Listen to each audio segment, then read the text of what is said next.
Was it all just a dream? This is my fight song. Take back my life song. Prove I'm alright song. It was the night before the election, 2016. Everything seemed to be going as planned. Amateurs and experts alike had already called the election months ago.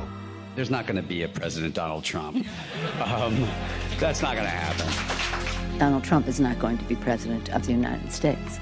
Donald Trump will never be elected president of the United States. He's not going to be president. Is there a path to victory for Donald Trump at this point? No. You still think she has a 100% chance of winning the election? I do. I'm not sure the Republican Party is going to survive. I would like to introduce to you the next president of the United States, Ms. Hillary Clinton. Thank you all, and thanks to Jay-Z and Beyonce. And thanks to Chance the Rapper and J. Cole and Big Sean. She had no idea who any of these rappers were, but it didn't matter.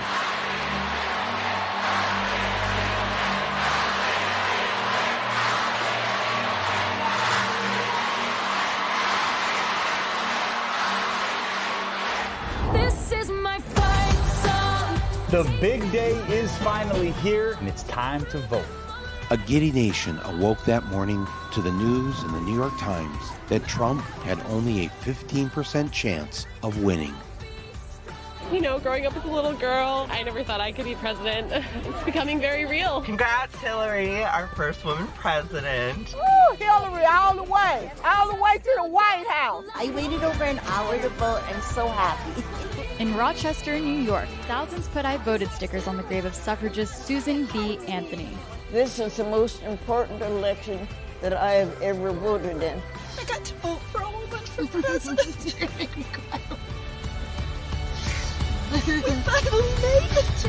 my fight song. Take back my life song. Once the polls closed, before the votes were even counted, the champagne corks were popping at Hillary's victory party in New York City. This has a literal glass ceiling. A glass ceiling they're hoping to symbolically burst through tonight. Let's be one nation, indivisible, with a kick-ass president. Meanwhile, just 17 blocks away,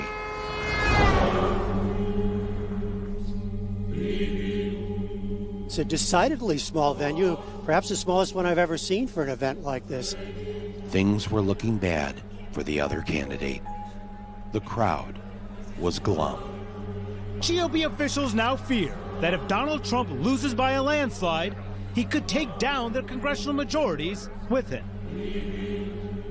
Fox News seemed relieved that they wouldn't have to support this man for the next 4 years. I think Hillary's going to win. The betting odds on the presidential race are 3-1 in favor of Secretary Clinton.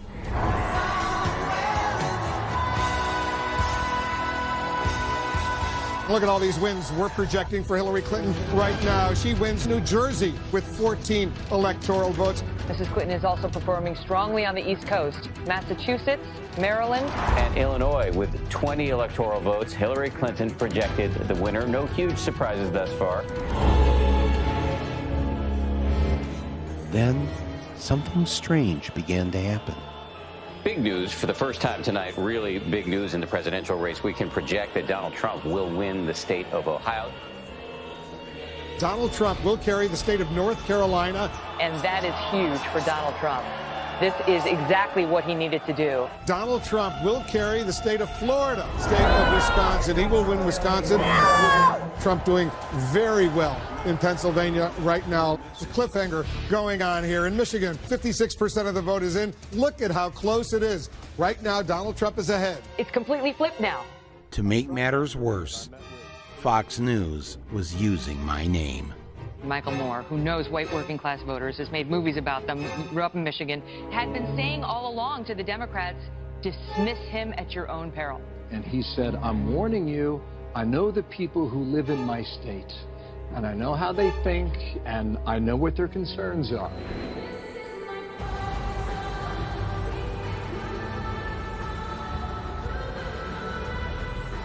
Everybody should head home. You should get some sleep. We're not going to have anything more to say tonight. This is a Fox News election alert. Donald Trump is the President of the United States.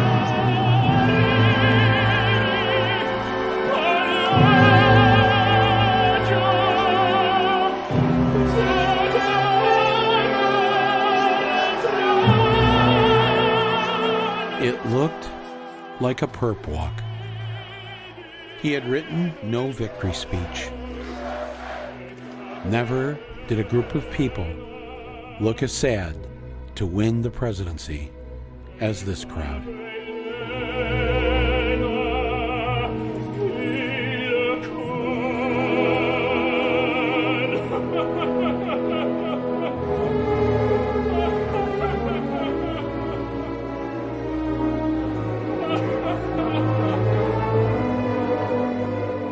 At 2:29 a.m.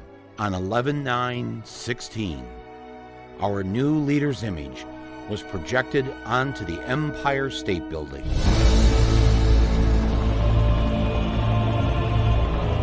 How the fuck did this happen?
Yes, it was the Russians.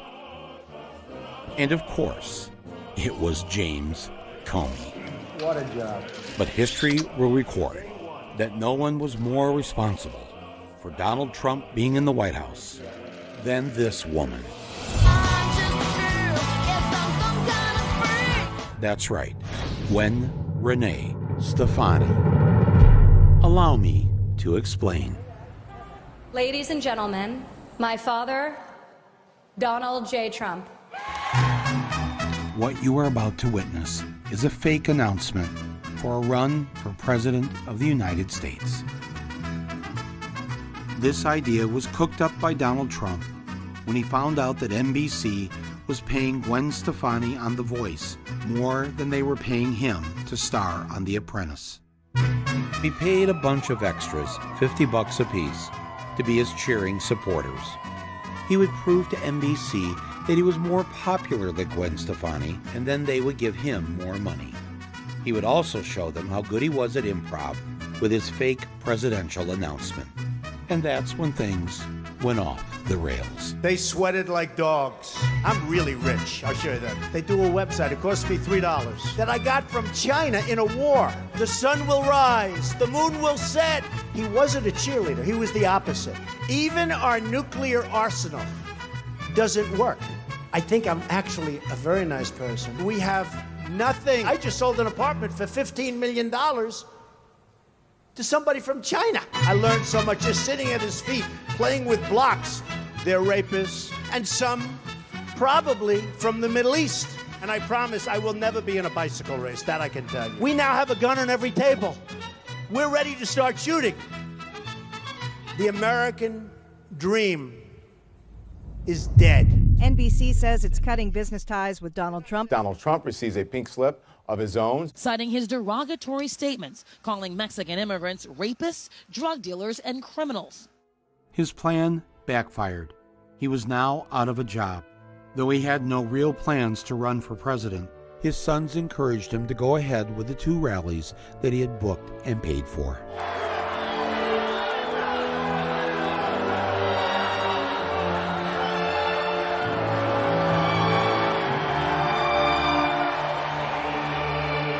As he looked around at the adoring masses, a crowd the size of which he'd never seen before, he had his epiphany. Unbelievable! Unbelievable!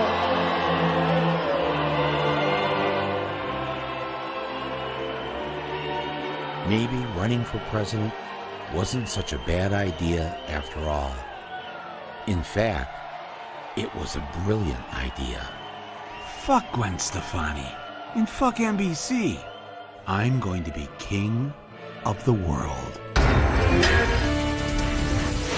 There was no one happier with this decision than the nation's media. Trump was about to become their cash cow, and NBC could now put him on TV for free. First, he gave them a good laugh. We better be ready for the fact that he might be leading the Republican ticket. Next, I know you don't believe that, but I want to go on. Then, he started telling them what to do. But I want the cameras to span the room. Go ahead, fellas, watch. They don't turn them. They don't turn them. They don't turn them. Go ahead, turn them. Look, turn the camera. Go ahead. You with the blonde hair, turn the camera. Show them how many people come to these rallies. Then he started dictating how the interviews would be conducted. Hey, welcome back to Morning Joe. Let's bring in right now on the phone Donald Trump. How are you doing this morning, first of all, Donald? I'm doing good. I did a phoner. It's always good when they take you by phone. That means you're hot. We do phoners to meet the press. Donald Trump himself.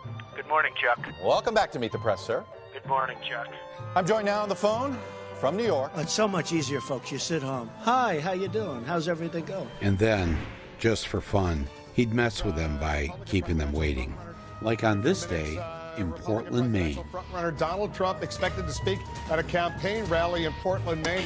And waiting. So we're just expecting him to come out here in just a few minutes. And waiting. We're awaiting his remarks moments from now. Not on stage yet, as you can see. Once again, we're standing by live. The candidate is just not at the... Go ahead and toss it back to you. I think you're telling me Trump's coming out now, Craig? No, you're good. You're good, Hallie. You're good. Oh, I can keep He's going? not coming out yet. What will he say? We are, again, waiting. He can't seem to get a rally started on time. Watching that podium. And any moment now. A Fox News alert, still waiting for that Donald Trump. Let me show you. They're even up in the balcony. Take a look. Supposed to begin about 25 minutes ago. Donald Trump. False alarm. A bunch of people coming. Not one of them is Donald. He's getting ready to walk over to that lectern. Any minute now. We've been watching and waiting for the better part of the half hour here. I imagine he got a kick out of seeing just how long they put a live TV camera on his empty podium. Let's just keep a watch here because... Let's go. Donald Trump. Thank you so much. What a turnout. What a turnout. If you go back to the rallies, let me ask you a question. Did you put the rallies on because they were of news value or because they were driving ratings? Well,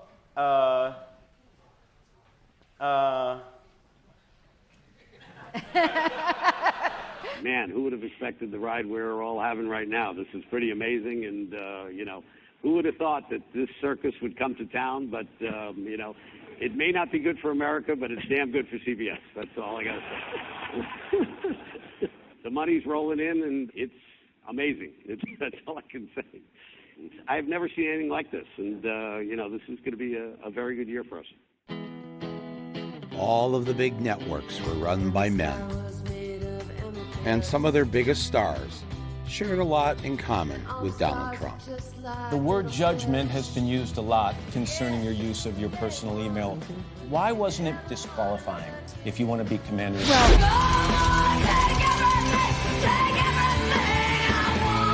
She has to learn to do it with humor, and when she doesn't actually, she's being kind of aggressive. And I'm Mark Halperin. And I'm Donald Trump. Do you think the email crisis contributed to the question of trust?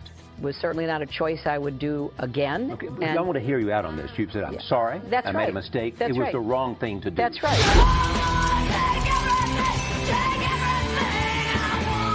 Fox News has a secret formula, and we're never going to tell anybody what it is.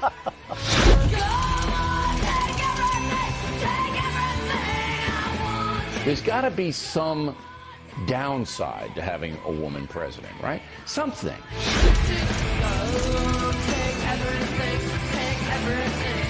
Hold it. Let's get some more air conditioning. Hey, Matt, turn up the air conditioning. Up the air conditioning.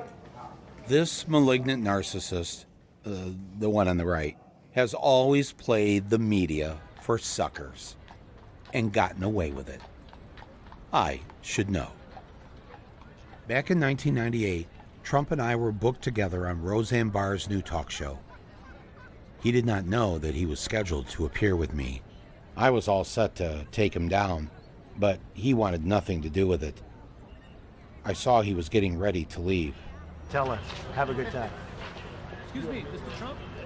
Roseanne's producers asked him to hold up and came and spoke with me and begged me to go easy on him. I don't know. He was scheduled to be on Politically Incorrect with me, and when he heard I was on, he skedaddled. So. Did he really? Yeah. We're not, we're a daytime show, so there can't be... What does she want to do? She would love to have you both out there. Have you asked him? No. You were the easy ones to see. Right. Get you on board, I'm sure then... I didn't want Trump to walk, which would screw up Roseanne's show, so the next thing I knew, I was playing nice. I've been on unemployment 3 different times in my life. But you know what? Neither one of us was ever $1 billion in the hole. I was down, almost about 900 million in a negative sense. Oh, Instead of asking him which Russian mobsters bailed him out of his billion-dollar debt, I just decided to make a joke. And what unemployment line were you standing in? I was doing well. I did learn one interesting tidbit. He had seen my movie, Roger and Me. I tell you, I loved what he did. Oh. If I was Roger, I wouldn't have liked it, but I enjoyed it. I hope he never does one on me, though.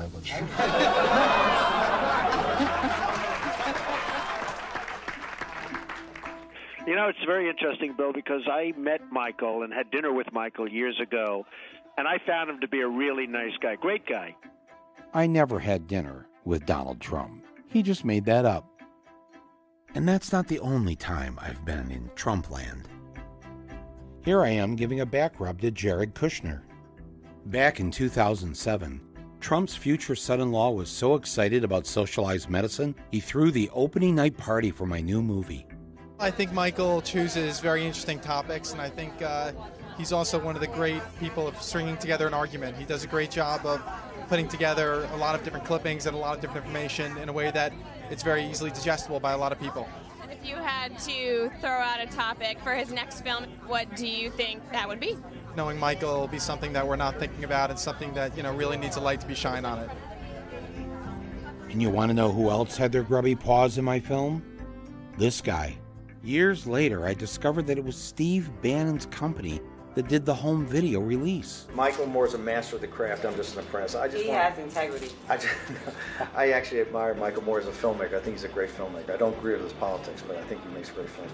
Okay, I don't know what to make of that, but it seems I'm a bit too comfortable with the enemy. Here I am on Facebook Live, just 2 days before the election, trying to inspire people to vote for Hillary, and guess who pops in? Huh? Oh my God! Kellyanne Conway. Oh my God! We met. Michael, be honest. Who's going to win Michigan? Even if I did know Kellyanne from being on talk shows with her, this was over the top. As I snuggled there with Kellyanne on Fifth Avenue, 66 floors above us, sat the soon-to-be president, snuggling his bucket of KFC.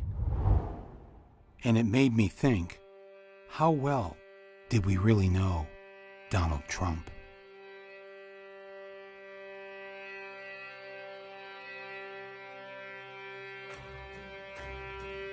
She's really a beautiful baby, and she's got Marla's legs. We don't know whether or not she's got this part yet, but time will tell. You're going up the escalator? I'm going to be dating her in 10 years. Can you believe it? Who is his favorite? I'm going with Ivanka. I'm going with Ivanka.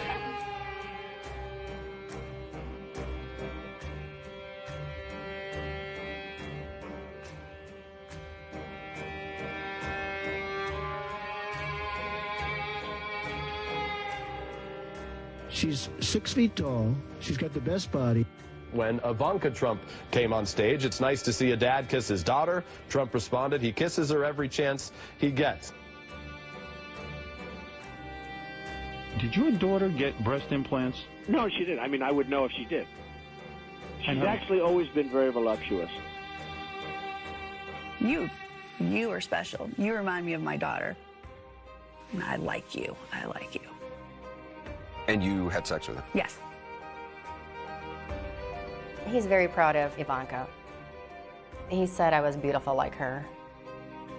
If Ivanka weren't my daughter, perhaps I'd be dating her. You know? Stop it! Oh, it's so weird. What's the favorite thing you have in common with your father? Either real estate or golf. Donald, with your daughter? Well, I was going to say sex, but I can't relate that part. Does this make you feel uncomfortable? I don't know why. None of this is new.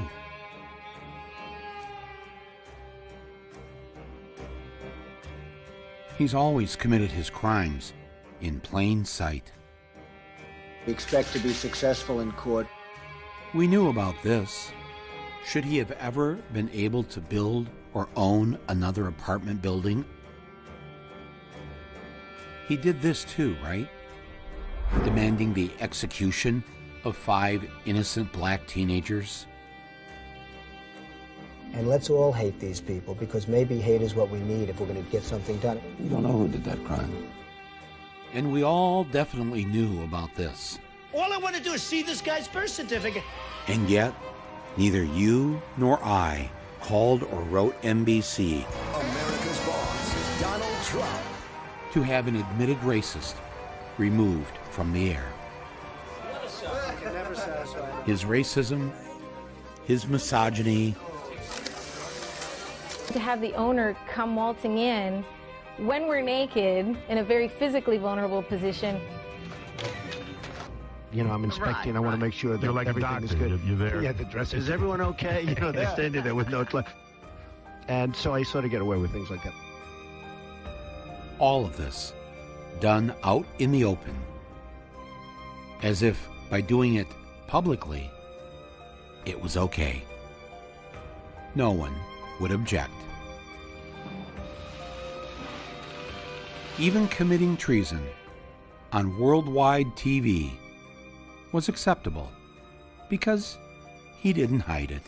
President Putin was extremely strong and powerful in his denial today. Trump loves the strong man, the autocrat, the dictator. Take these 2 strongman CEOs. They go way back. The one on the right became the governor of Michigan before the one on the left became the President of the United States. Before Donald J. Trump would be unleashed on the world, we here in Michigan got a coming attraction for what you would all soon experience. It began in 2010 when a Republican named Rick Snyder was elected governor of Michigan. He had no experience in public service, but he was very, very good at foosball. Oh, not again! And he was very, very rich. He had been CEO of Gateway Computers. You remember, right? The piece of shit computer? And he told the voters of my state that he was going to run Michigan like a business. I was hired to serve our citizens. They're my customers. Ah, yes. We're the customers. The customers of the big business that he was running. The ones that would pay for his billion-dollar tax break for the rich. The Michigan business tax is gone. Emboldened by his victory, he was not satisfied with just being governor. He wanted more power. And how do you get more power? You scare the people and declare an emergency. Governor Rick Snyder appoints an emergency manager. Prop 1, the emergency financial manager. When citizens got their emergency manager. And it is official. State police and a security team out to try and keep peace. The emergency manager bill is now a law. Governor Snyder signed the emergency manager law. Even though there was no emergency. He staged a coup. He removed from power the elected mayors and city councils of Detroit, Flint, Pontiac, and Benton Harbor, and installed his cronies to run them in the way that he saw fit. This was a premeditated plan to reduce and privatize public services so that corporate people like him could make more money. People don't think that this is happening in the United States. If you don't say like Flint, Michigan, and you just say the powers of this person, like they'll think like it's Honduras. This is a way to target Black and brown communities. It was a king. The governor put a king into the city of Flint, and he ruled without being responsible to anyone. Look at the cities in Michigan that are under emergency management. The ones the governor took over. The governor took over. At one point, 50% of African Americans in the state were under emergency management, compared to 2% of whites. Governor Snyder's idea to remove democracy from Michigan's black cities so impressed the future president that he came to offer his support. Can you share your thought on an emergency manager situation that's still unfolding in our city? Well, that is unfolding. I've been reading about the emergency manager, and my attitude is whatever it takes to make that next step. We could say this maybe a little bit about the country. Whatever it takes to get it to the next step is what I would support.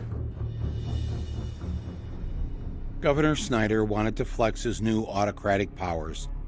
He saw an opportunity to take advantage of the poorest city in the country and of the largest source of fresh water in the world. Option A was that he could just leave well enough alone. After all, for 5 decades, the city of Flint got its water from Lake Huron, a 10,000-year-old pure glacial lake, water delivered to Flint through publicly owned pipelines. Or there was option B.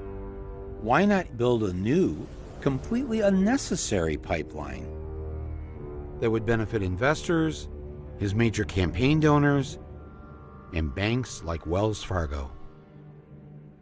The only catch was that while the new pipeline was being built, Flint would have to switch over from Lake Huron to the industrial sewage ditch known as the Flint River.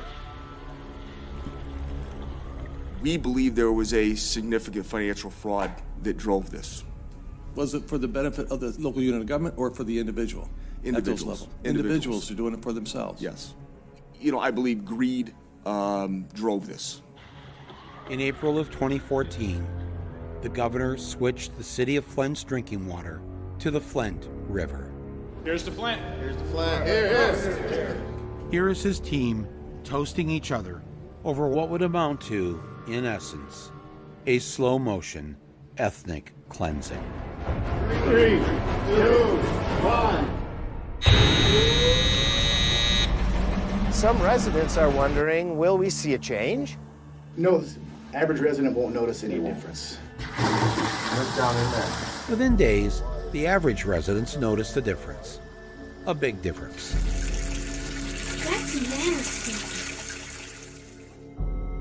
Their hair started to fall out. Skin rashes appeared all over their bodies. And the children got sick. Parents whose children showed no symptoms were still worried that they might be sick. Because as one doctor noticed, nearly every child had ingested lead. There is no safe level of lead in a body of anybody. There is no safe level of lead. It is potent and it is irreversible, which means once it is in your blood, it wreaks havoc. You mean irreversible for how long? Forever. It literally drops IQ levels of children. It leads to impulse disorder and then memory issues, violent behavior, aggressiveness. It also impacts your DNA. Moms exposed to lead, you can see the DNA changes in their grandchildren. Word of the developing disaster reached the governor's office. And so he quietly dispatched an aide to Flint to find out what exactly was going on. The report came back with bad news.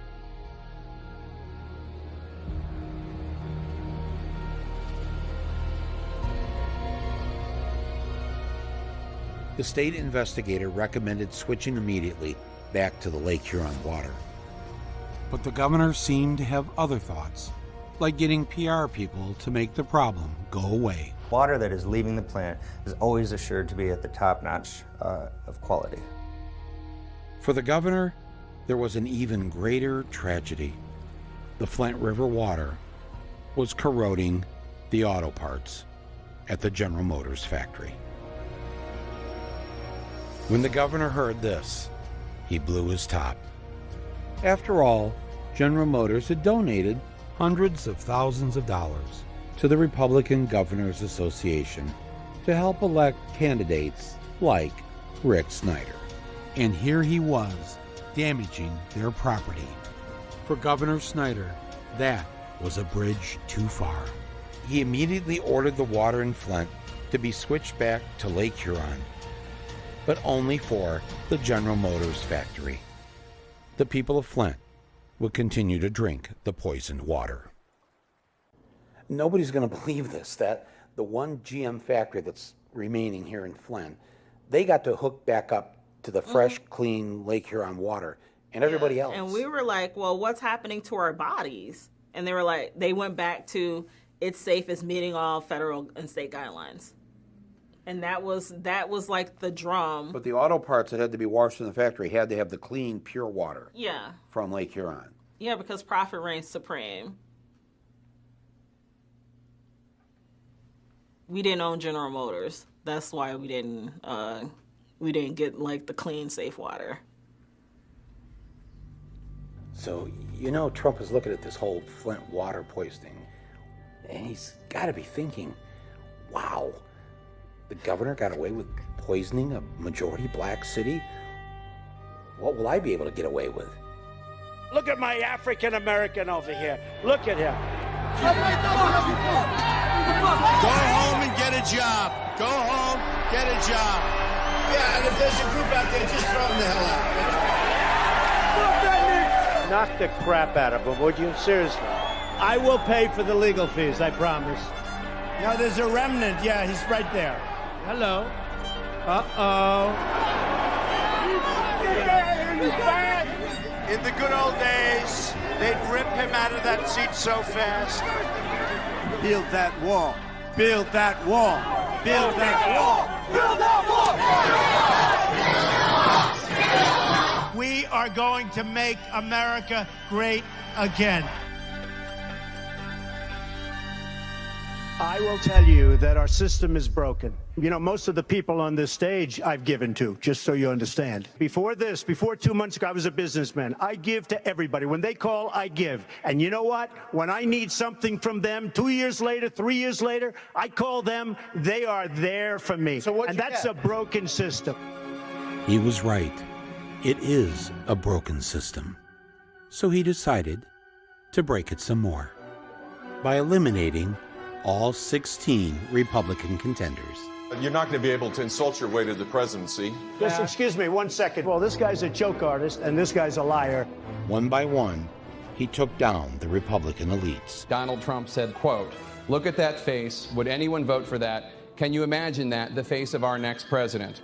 And boy, did it feel good watching him neuter the final Bush. They lied. Okay. They said there were weapons of mass destruction. There were none, and they knew there were none. We should have never been in Iraq. I am sick and tired of him going after my family. Excuse me, 1 second. No. I didn't want to get Donald, you cannot take more energy tonight. I like that. Get back in the business of creating a more peaceful world. Please clap. After destroying the Republican Party, Trump decided to outflank Hillary on the left. Unlike her, who voted for the war without knowing what she was doing, I would not have had our people in Iraq.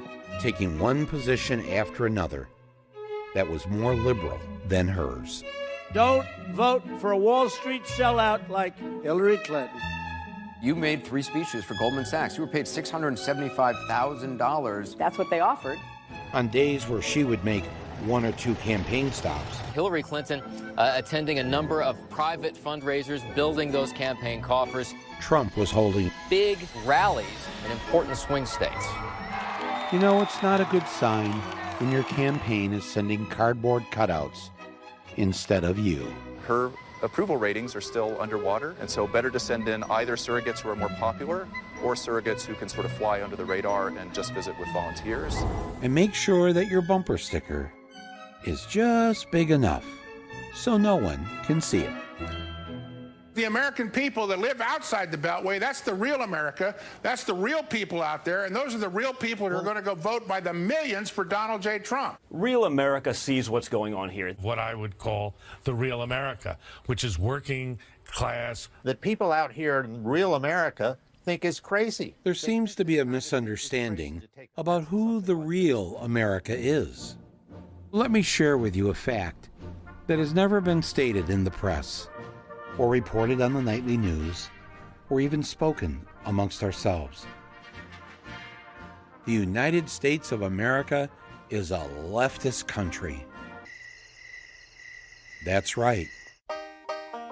We are one rockin', shit-kicking, gay-loving, gun-rejecting, race-mixing, pot-smoking, tree-hugging, hip-hopping, anywhere breastfeeding, quinoa cooking, left-leaning liberal nation. Here are the facts. The vast majority of Americans are pro-choice. They want equal pay for women, stronger environmental laws, legalized marijuana, a raise in the minimum wage, Medicare for all, tuition-free college, free childcare, support for labor unions, a cut in the military budget, break up the big banks. Most Americans don't even own a gun, and 75% believe that immigration is good for the U.S., and on and on and on. Heck, Texas isn't even white anymore. Houston had a lesbian mayor. When you think Texas, you need to think lesbian. All power to the people. The values they stood for in the 60s and 70s This is a meeting of American radicals. are now the beliefs of this great land. Put your whole face over that. Yes, there. Those crazy motherfuckers have won. And I love the smell of essential oils in the morning. If America is us, and we're the majority, why is it that we do not hold a single seat of power? Not the White House, not the Senate, not the House, not the Supreme Court. In 50 of our state capitals, the Democrats control only 8 of them. Yet in 6 of the last 7 presidential elections, the popular vote was won by the Democrats, which means the Republicans have won only once in the last 30 years. This is the ceremony that takes place every 4 years, when the votes of the Electoral College are brought in to the U.S. Congress inside baby coffins. What they should do is bury those ballots with the Electoral College itself, the last vestige in our Constitution that was written to appease the slave states over 200 years ago. People, can we please be done with this? The Sergeant-at-Arms remove the protesters from the gallery. The chamber will be in order. The change will be in order. You can't call it a democracy if the person who gets the most votes doesn't win. So if the American people have made it very clear that they want the Democrats running the country, then why aren't they? I'm prepared to make a whole range of compromises. Compromise. Compromise. Compromise. Compromise. Well, we sat down and made a compromise. Compromise. Compromise. Compromise. And real compromises. Compromise. Compromise. Compromise. Compromise. God bless you, Speaker Dana. So when did all this compromising start? As far back as the last president who said, "Make America great again."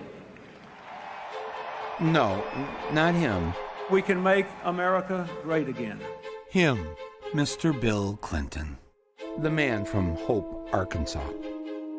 Back in the 80s and 90s, Republican campaigns were flush with corporate cash, and they were winning elections.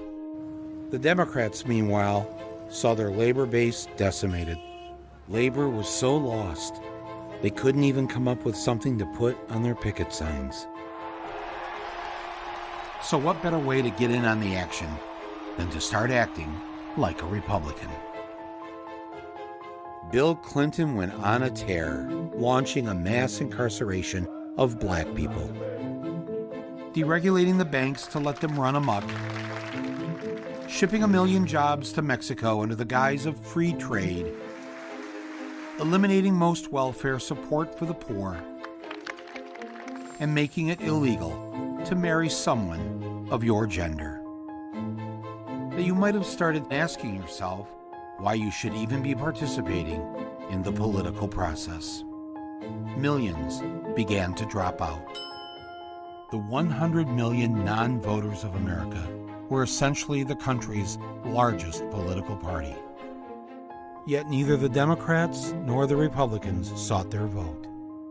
As the Democrats became more like Republicans, so did the entire liberal establishment, led by the paper of record. Our source was the New York Times. Catering to big business, minimizing social movements like Occupy Wall Street, and cheerleading every war we got into.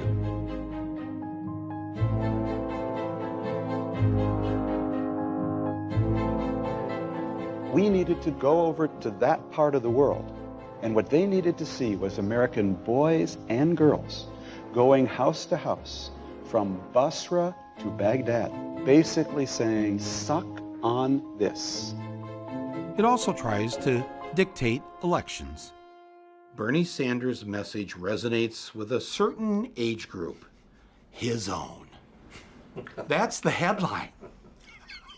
When you read that now, after, seeing what actually happened. Seeing Bernie in person and hearing.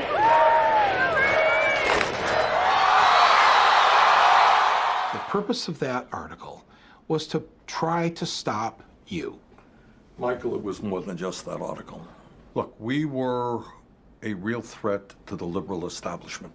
Because if you think that the New York Times or the Washington Post is really going to be talking about the issues that are important to working people in this country, are going to be talking about the need to take on the billionaire class, you would be very mistaken. People believed Bernie, and he was sincere in what he was saying. They believed if he got elected, he was going to do these things. Right. I was a big Bernie person, and Bernie won every single county in West Virginia. Counties? Yes. Every single county went for Bernie, and in Mingo, Hillary came in third place behind somebody named Paul Farrell. I don't even know who that is, okay? Even though Bernie Sanders won all 55 counties in West Virginia, with Hillary not winning a single county, the West Virginia Democratic Party went to the Democratic National Convention and told this lie to the American people.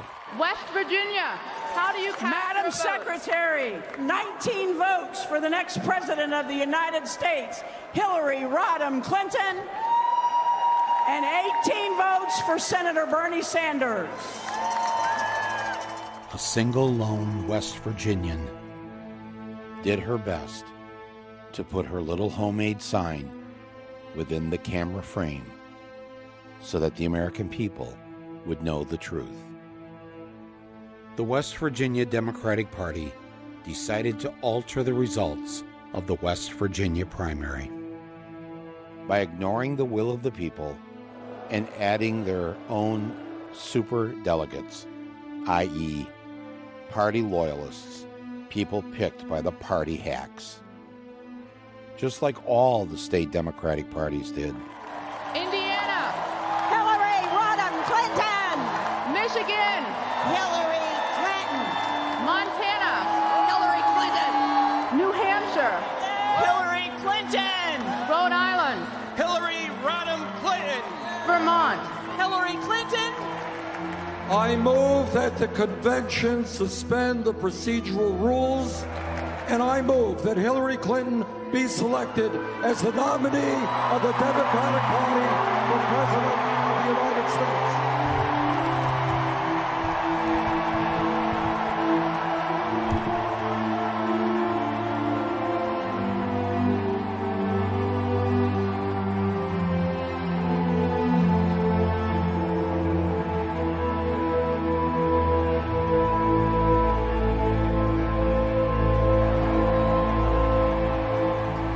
It was a betrayal.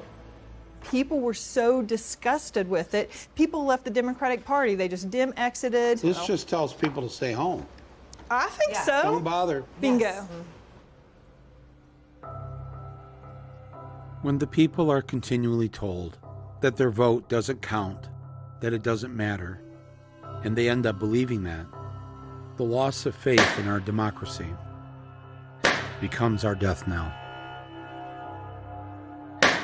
The strongman, the autocrat, only succeeds when a vast swath of the population decides they've seen enough and give up.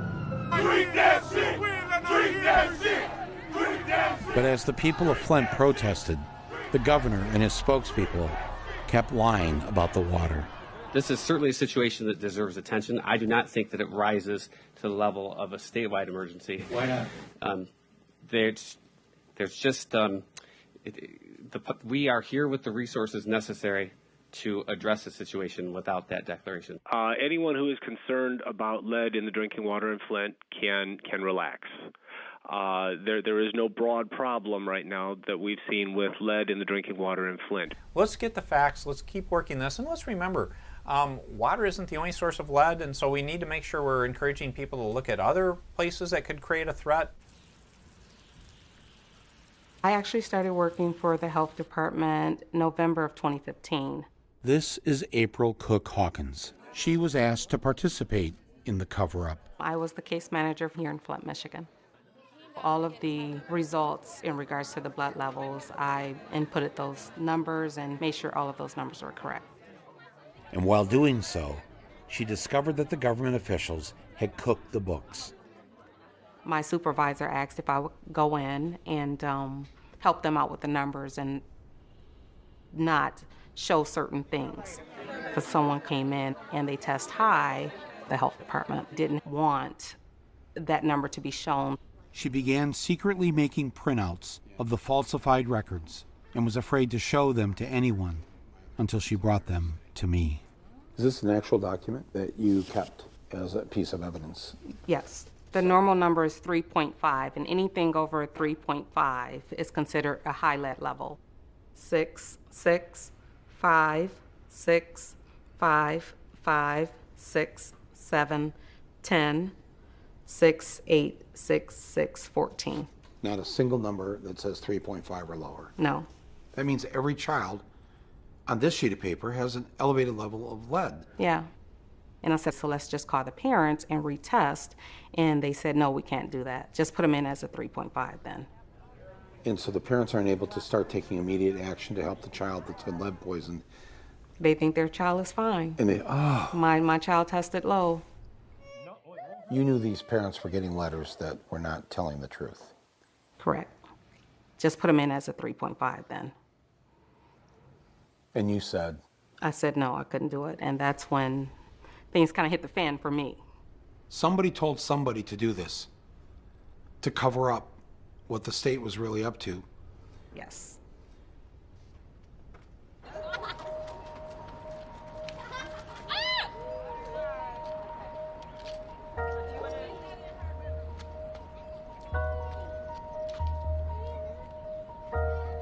I look at the lifestyles of the kids that's being born into this. You know what they know? They know a bottle of water and a toothbrush and toothpaste is normal. That's how I brushed my teeth in Iraq. I took bottled water showers in Iraq. So I compare how I live now, how I lived in Iraq as far as when it comes to water. I had more water supply in Iraq than I did now. And we need to not have the highest water bills in the nation, especially since Michigan has 85% of the nation's fresh surface water, 20% of the world. You know, then there's people who have to choose between their water bill or medication, water bill or childcare, water bill or car note, water bill or rent. When you have the highest water rates in the nation and the poorest city in the nation statistically, who has time to protest? You may want to, but you have to feed your family. What this disaster created is a prison called Flint. No one would move here, which meant no one could leave. If I was going to describe Flint to someone from out of the state that had never been here, I would let them know that we have a very good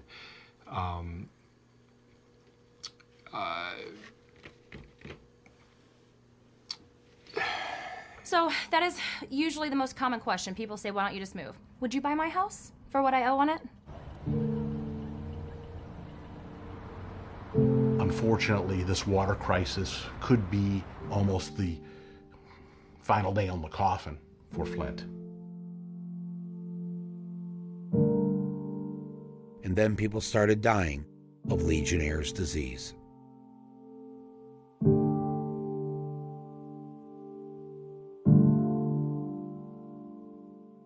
This outbreak of Legionnaires was one of the highest in the country, and it was directly related to the water crisis. This is the family of NBA star Flint's own Roy Marble. They lost their mother to Legionnaire's disease, which she contracted from the contaminated water at Flint's hospital. And I miss her so much. I do.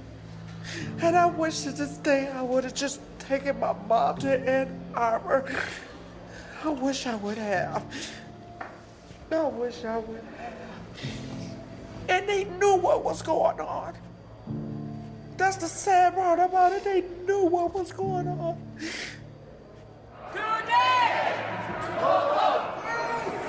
Don't let anybody tell you this is just about water. This is about greed. This is about political corruption. Get your hand off me. Don't touch my wife. Don't touch my wife.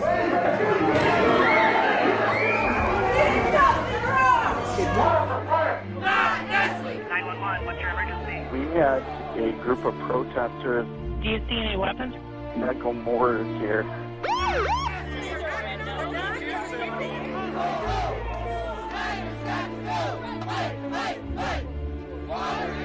let's call this what it is. It's not just a water crisis. It's a genocide. It's a racial crisis. Genocide. It's a poverty crisis. That's right. We need the President of the United States here. We need federal help. We need FEMA. We need the EPA. We need the CDC, and we need the Army Corps of Engineers. What did you know, and when did you know it? You're asking 3 questions now. Okay. And that goes to your point about being civil. In many respects, you haven't been the most civil about this whole situation. And I'm always happy to answer questions. We stayed here to answer additional questions. And we're trying to be open and transparent. He had been anything but open and transparent. Thanks to an investigation by the Michigan ACLU, the public learned that the governor's office had covered up the poisoning of Flint for nearly a year and a half.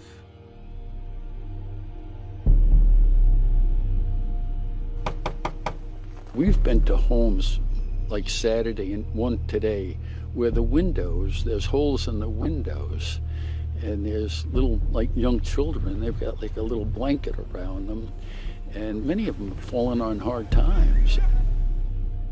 I saw 2 babies shivering, and I'm bringing them bottled water, and the mother thinks I'm like the second coming. You know what my thought was? You know what my thought was? I thought, that son of a bitch. That's what I thought. The governor. To do that to our people. Right. He should be charged criminally. Once he was advised by his chief of staff that the water had lead levels above what was acceptable, and he continued the program, didn't bring it to anyone's attention, any of his administrators, in fact, fought it, that makes it an intentional act. So for every hour after he knew that that water was essentially poisoning these children, it's a criminal act. I think it's a criminal act. No terrorist organization has yet to figure out how to poison an entire American city. That took the Republican Party of Michigan and its CEO governor to pull off.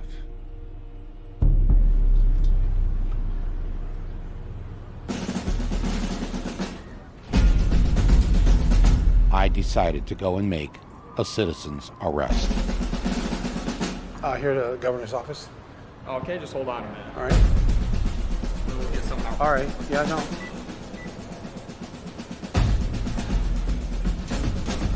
Hey, how are you doing? Ari Adler, Governor's Director of Communications. Oh, great. Oh, thank you. Thank you very much. Sure. So, well, I'm here to make a citizen's arrest of the governor, and I'm wondering if you could help facilitate that for me. Okay, no, governor's not here. For poisoning the people of Flint.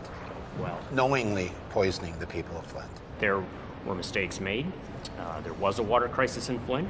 Water quality in Flint is now testing well below any kind of action level at the federal level. So the water's safe? Some of the current tests are currently showing that it's actually testing better than bottled water. Better than bottled water. I actually have a glass of water here from the city of Flint. I brought with me all the way from Flint.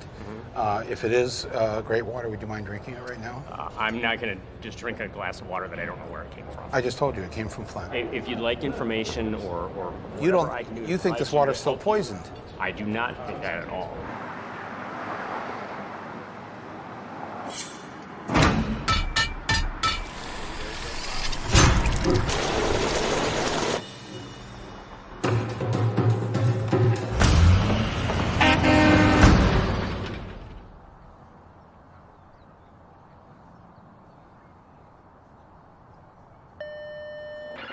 Governor Snyder? Hello? Hello? Hi.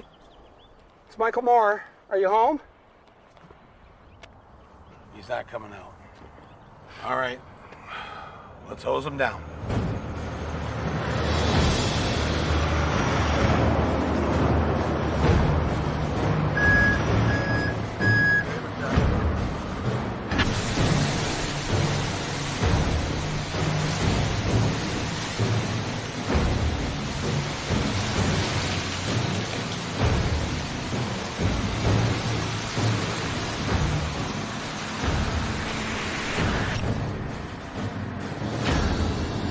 I just got back from Flint. Yeah, that Flint. I saw that dirty water with my own eyes, but not to my surprise, Governor Snyder, you're not much of a provider, 'cause Flint ain't fixed. Every single child in Flint. Flint ain't fixed. 10,000 children Flint ain't fixed. had drank the lead. Flint ain't fixed. The children up there are sick. The lead in the water is thick. Flint ain't fixed. I wasn't born here, and we came to this country very much for that American dream. And, you know, with nothing besides education. You know, my dad was a GM employee, my mom was a teacher, benefited from, you know, union contracts, sent their kids to Michigan's public schools. The American dream worked for us. It worked for me and my family the way that it does not work for the kids that I take care of in my clinic every day. They are literally waking up to a nightmare of injustice, poverty, lost democracy, and that is another lesson we need to learn from Flint. Maybe that's why it's called a dream, because it's not a reality for everybody. No, it's not. Right? Yeah, there are multiple Americas.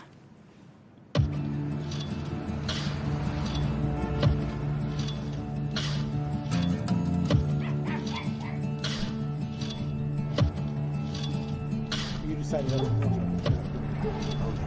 People are scared to challenge. You deploy because your nation sends you to these places. And then one day you come home and you realize it was all a lie. Our town is dying. 1 out of every 4 homes is an abandoned, dilapidated structure, and you get told, keep picking up trash and let leaders do what leaders do. Elected leaders in our towns, in our states, in our country, absolutely are self-serving. They have no idea of what it's like for a single parent to put food on the table for her child. You know, you come home and you realize that I can take you 5 minutes from here and show you where kids have it worse than the kids I saw in Iraq and Afghanistan. So that's why I come back here and I started speaking up for the things that I believe in, and I will not shut up for nobody. And I don't give a shit who you are. I'll fight you in the damn street right now. Okay, I'm sick and tired of people telling me that America is the greatest country because we can whip your ass. We don't have health care for everybody. We don't have that. We have homelessness that's everywhere. We have an opioid epidemic that has absolutely destroyed our communities, has killed more people last year than all the lives lost in the Vietnam War, and we're not willing to go to war against Big Pharma. how come we don't have more people like you on our side? We do. Let me tell you something. There are many people out there. Where are they? My name's Alexandria. I'm running for Congress here. I looked at the match between our representation, our community, the special interests that are kind of hurting what's going on here. And then I looked around and saw that this seat hadn't been challenged in 14 years. It really just felt like if nobody's gonna do it, then I gotta do it. My name is Rashida Tlaib. I'm running for the U.S. Congress. I'm running to become their next congressman in the midterm elections. I'm here doing this because listening to the speeches at the Women's March inspired me. I'm a professional backyard chicken farmer. I had never run before. And you're an author? It's just a how-to book called My Pet Chicken. In the back I have recipes. I believe that in a modern, moral, and wealthy society, no person in America should be too poor to live. That's what I think. It's simple. Her views, her policy positions are actually downright scary. Let's see. Single-payer, universal health care, universal jobs, government-subsidized housing, free colleges. She wants to abolish ICE and, of course, impeach President Trump. I don't think he knows how to deal with a girl from the Bronx. We'll see. People always say, you gotta wait your turn, Rashida. And I was like, what turn? I didn't know there was a line. I'm actually running for Congress. Hi, sweetie. You probably also see me get kicked out of the Trump rally. Donald Trump was coming. He was less than a couple miles from my house. We found out that the Detroit Economic Club was not going to allow questions. First time ever in history. Well, we were taken aback by that. Why can't we ask questions? Detroit. So 12 women came there and every 2 minutes interrupted. In terms of violent crime. Asking questions about what is his stance on labor organizing? What's his stance on sexual harassment? Today I will outline my economic vision. In the coming weeks,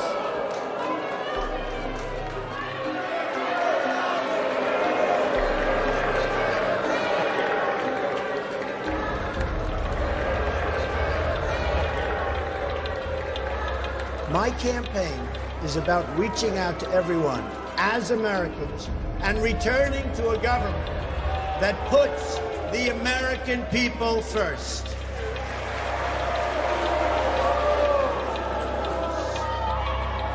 My question was, have you read the Constitution? What part of the Constitution?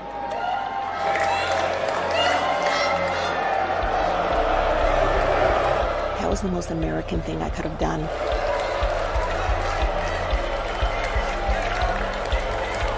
A lot of my colleagues said, oh, it's a little too aggressive. A Democratic state senator called and said, do you think that was really necessary? And two of my Republican colleagues were like, really proud of you, girl. You know, I don't agree with everything, but good for you. There's a sense of respect, ironically, from the other side for the way I approach issues. One thing was abundantly clear. These candidates were fighters. People deserve someone who are going to fight for the people and not for corporations. To be able to encourage someone to run for office, man, it is truly the lack of political will from our Democrats, and their backbone is literally just missing, right? And you put both of those components together, and then on top of that, you taking money from the same folks the Republicans taking money from. The Democratic Party should be recruiting extraordinary, ordinary Americans that actually get on the same bus as their constituents, actually have kids in those public schools and understand what it feels like for a teacher not to get paid well salaries or lack of resources, right? The definition of electoral insanity is trying to re-elect these same guys over and over again and expecting our country to be any different. For the first time, Democrats will have an all-female statewide ticket. And on that list, Racista Tlaib. She is poised to become the first Muslim woman in Congress. We're not ready to give up on the party. We're just ready to take it over. And let's put some people in there that get it, because we felt the Take it over. Take it over. Take it over, Michael. It was already being taken over. Hundreds, if not thousands, of insurgent candidates, many of them women. They weren't just running against Republicans. They were running against the establishment of the Democratic Party that has led them to defeat for so many years. This old guard had tried to keep the candidates on the moderate side of things, to stay in the center, to not rock the boat. In other words, to lose. 51% of people between 18 and 29 no longer support the system of capitalism. Well, I thank you for your question, but I have to say we're capitalists, and that's just the way it is. The we who are capitalists, is she talking about her constituents? Or maybe she means the people who fund the Democratic Party. They enlisted their friends in the media to tamp down the democratic revolution that was underway. I think the party moved too far to the left. Much farther to the left and out of touch with working class voters. And if her win makes her into what Kellyanne Conway called the new face of the Democratic Party, the Democratic Party is not going to have a very bright future. The worst damage happens behind closed doors, where Democratic Party leaders do their best to stomp out the hopes and dreams of those who would like the Democrats to actually win. Take the case of Levi Tillman of Colorado, a Democrat who was running for Congress. Levi was struggling because the Democratic leaders threw all of the party's money behind a more moderate, hand-picked candidate. So Levi secretly recorded his conversation with the number 2 Democratic leader in the House, Steny Hoyer, who then schooled Levi on how this all works. Levi, I want to talk to you about this congressional record. You would like me to get out of the race. That's correct. Yeah. I know you're fundraising for Crow. I am for Crow because a judgment was made very early on. Very early on, before voters had to say, that's fine, because the DCCC knows better than the voters of the 6th Congressional District, and we should line up behind that candidate. That's certainly the consequence of our decision. I mean, it's undemocratic to have a small elite select someone and then try to rig the primary against the other people running, and that is basically what's been happening. I hear you, and I disagree. But you were part of that process Absolutely. as well. You said absolutely. Yes, yeah. I've been at this a long time. My name is Alexandria. Getting on the ballot, we ended up rolling into the Board of Elections, and we turned in almost 5 times the required amount of signatures. On the street? We left, and within 15 minutes, these like super high-priced lawyers came rolling into the Board of Elections, demanding to pull our files, looking through every single one, Democratic Party. looking through to see who they could bump off. I'm running a grassroots campaign. I'm not accepting money from Big Pharma and Big Energy. You know, my team, I have received messages from people all over America that says, who's running your campaign? And when I tell them, they are floored. What do you mean by who's? What you mean, like who's your campaign director, your finance director? My campaign manager drives a truck across, he's a cross-country truck driver. Right now, he's in North Carolina driving a truck. I mean, that's his full-time job. And he's another person that will fist fight you in the street for what he believes in. No, I have to fight 2 of you in the street. Fuck, come on, you get it. It's how we roll down here in West Virginia. You don't have to be ex-military to have the fighting spirit. Sometimes the bravest people are the ones you'd least expect. When you're a teacher in West Virginia, you're so much more than a teacher. We're social workers. We're mothers. I know last year I teach seniors. There were 8 students in my class that had me in their cell phone as mom. That was how I was listed in their contact. So, as mom? Mom. Yes. You are the mother figure because their mother abandoned them 5 years ago. Their mother died of a drug overdose. I've had all of these situations that's happened. But we still live paycheck to paycheck simply because we don't make hardly any money. The teacher's pay in West Virginia is ranked 48th out of the 50 states. Some of these teachers live below the poverty line and qualify for food stamps. I think every teacher in West Virginia knows several that's in that situation. In addition to teachers being on food stamps, things were about to get even worse. Not only was their health insurance going to double, they also started this thing called Go 365. It's a kind of a wellness program. Go what? Introducing Go 365. To even get health insurance, teachers were being forced to buy and wear a Fitbit device.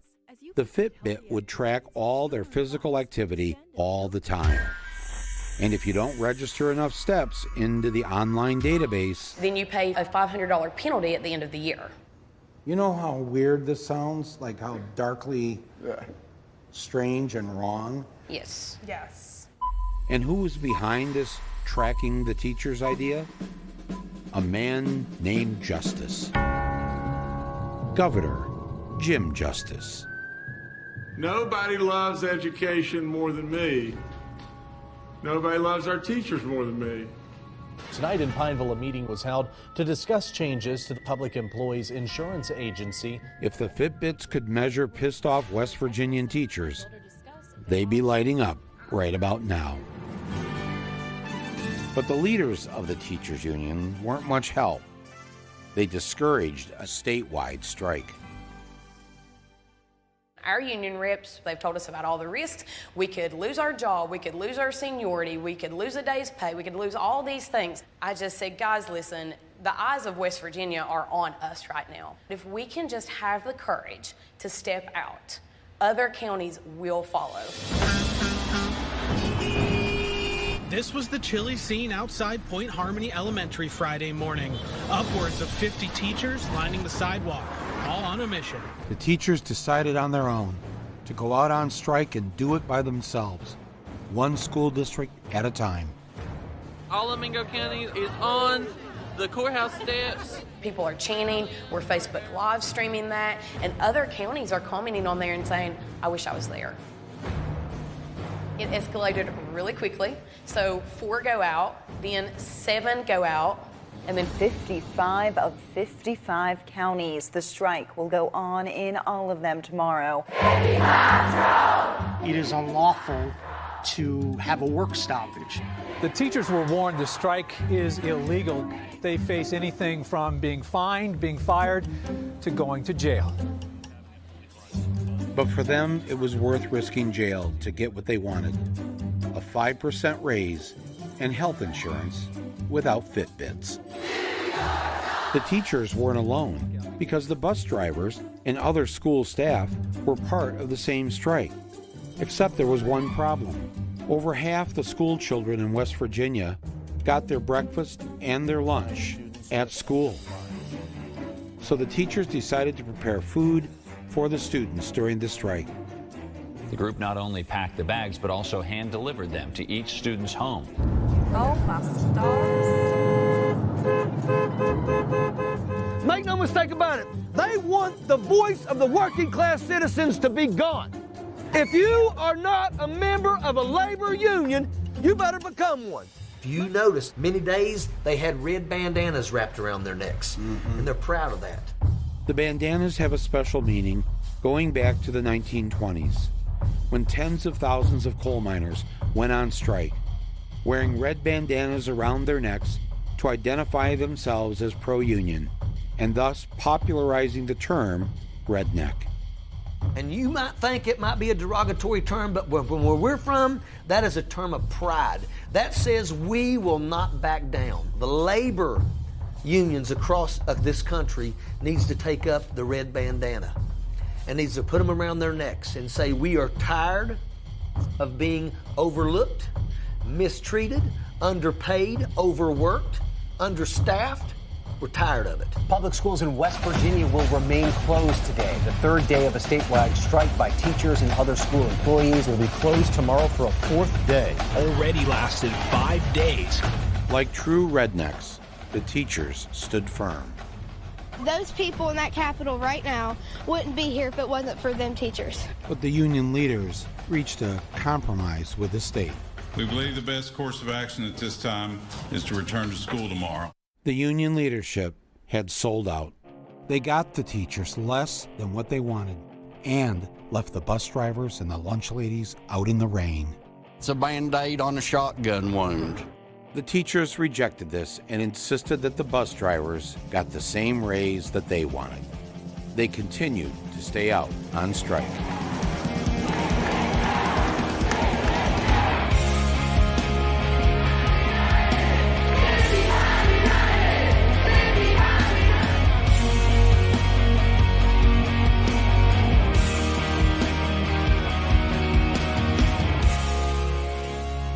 They held firm day after day. And after 9 days of striking,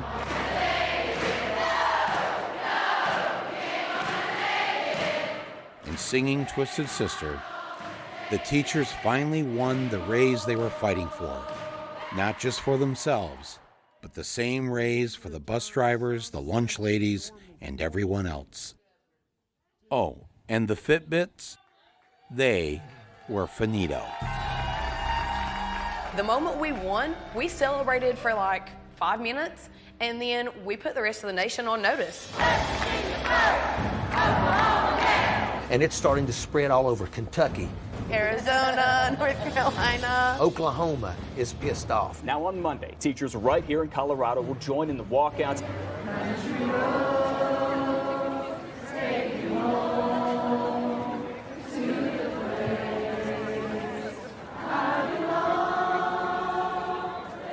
When working class people come together and say, we're not leaving until you give us what we want, there's no money or anything more powerful than that. And that's why politicians since the beginning of this country, they have tried to divide people by race or gender. Right. And so that's the Republicans do it, but you know what, the Democrats do it too. The Democrats say that the concerns of the people here don't have anything to do with the concerns of the people in Flint, Michigan, and that's bullshit.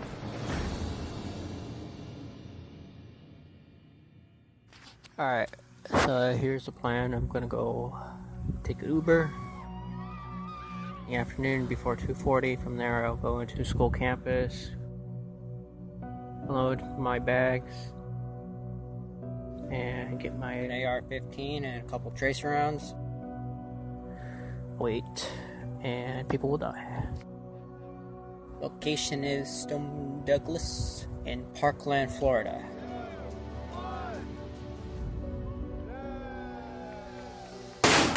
Holy shit! Oh my god! Oh my god!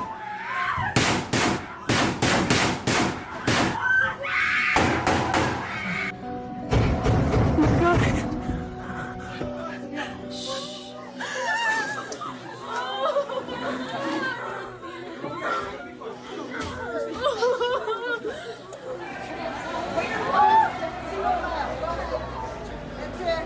Teachers, make sure you stay with your students, okay? And, like clockwork, came the thoughts and prayers. Thoughts and prayers. And our thoughts and prayers. In our thoughts and prayers. Quote, our thoughts and prayers. Thoughts and prayers. Our thoughts and prayers. Our continued thoughts and prayers go out to all. And they always tell us not to make these shootings political. A group of teenagers said, well, that's the end of that. They decided to make it political because it was political. In response to President Trump, I would say this. You want to look back on our history and blame the Democrats? That's disgusting. You're the president. You're supposed to bring this nation together, not divide us. How dare you? Children are dying, and their blood is on your hands because of that. I'm going to happily ask him how much money he received from the National Rifle Association.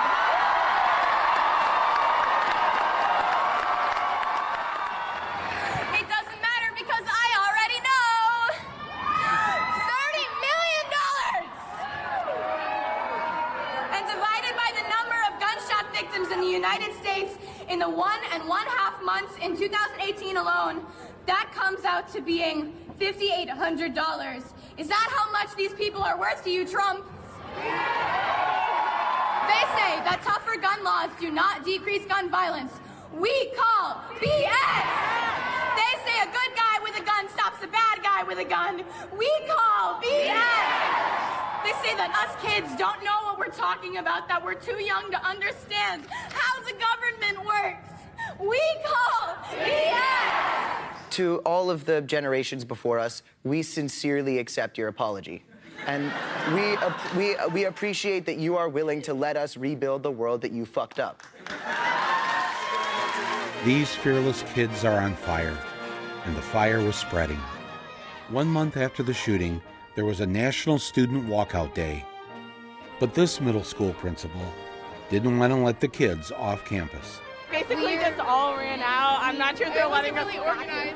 They can't expel everyone here because that's insane. Westlade, you may go back to second period. We were able to go because so many people, there's one person can't stop at least over 500 kids. Westlade Middle School, you may go back to second period at Westlade. The tweens had tasted power, and they now knew that the adults are, well, kind of just a bunch of ineffective dweebs. We want change! We want change! This was a bona fide political movement, and I was there to see it for myself. The Parkland students invited me in to their secret headquarters.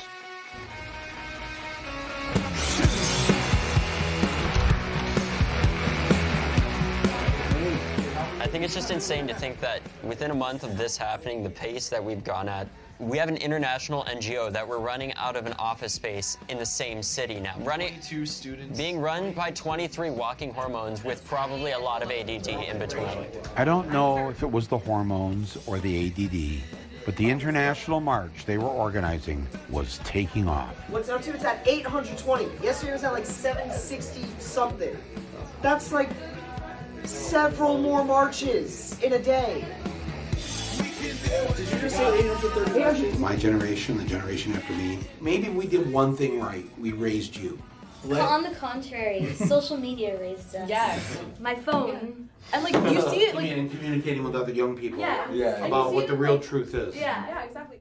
One of the fake news networks, CNN last night, was saying, I want teachers to have guns. I don't want teachers to have guns. I want certain highly adept people that understand weaponry, guns. if 20% of the teachers have guns, it may be 10% or maybe 40%. We need to let people know, you come into our schools, you're going to be dead, and it's going to be fast. This is about us demanding change, and this is about the fact that we have already won. It's just a matter of when.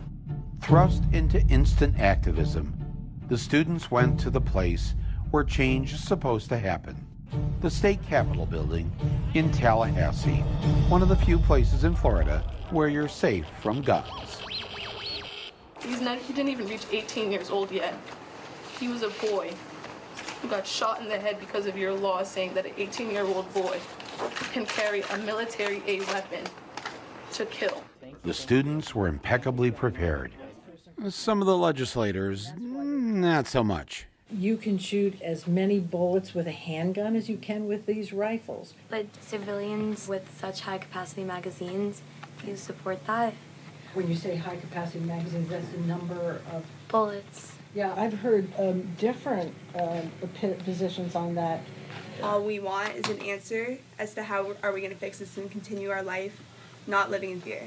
Yeah, it's going to take a lot. It's going to take a lot. It's going to be multifaceted bullet points of coming in from all kinds of different angles. Government is set up to move slow, okay? There's committees, there's dual houses. It's not like cutting grass. Cutting grass, you can immediately turn around and see this is the product of what I've done. But your personal stance on assault-style weapons like an AR-15? Yeah, it's a head scratcher where we are. So it's going to be a debate. I've always defended people's right to defend themselves. I haven't got specifics, so you're asking me specifics yet, Jake, and I don't know, but They quickly learned that asking for help from a politician who gets an A+ rating from the NRA gets you nowhere.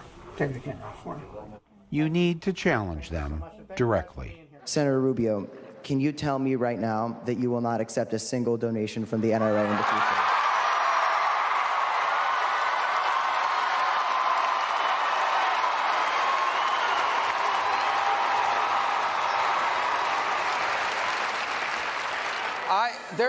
That is the wrong way to look. First of all, the answer is people buy into my agenda. You could say no. no. Second, well, Or another option is to vote them out, even if you're too young to vote. I get tweets from people, they're like, hey, I'm a mom from Tennessee. I've never voted before, but I'm gonna vote now. Yeah. So people that are non-voters Yes, are telling you I'm gonna vote. At all these marches, we're having booths to register yourself to vote, because we know that we're going to be the generation that are going to vote those people out. Case in point, this guy. Maine Republican Leslie Gibson, running unopposed for state representative, tweeted about a Parkland shooting survivor, calling her a skinhead lesbian. They're already down, and he knocked them even down more by saying that. That wasn't very nice of him. After Gibson's hate speech, David Hogg had immediately put out a call to action on Twitter. And sure enough, in District 57, there's a candidate who was unopposed. He now has competition. 28-year-old Aaron Gilchrist of Green submitting the necessary amount of signatures required by the Secretary of State's office to run. And then this happened. Guys. Breaking news. The guy who called Emma a skinhead lesbian who is running unopposed as of like a day ago. Yes. And we dropped out. Oh my God!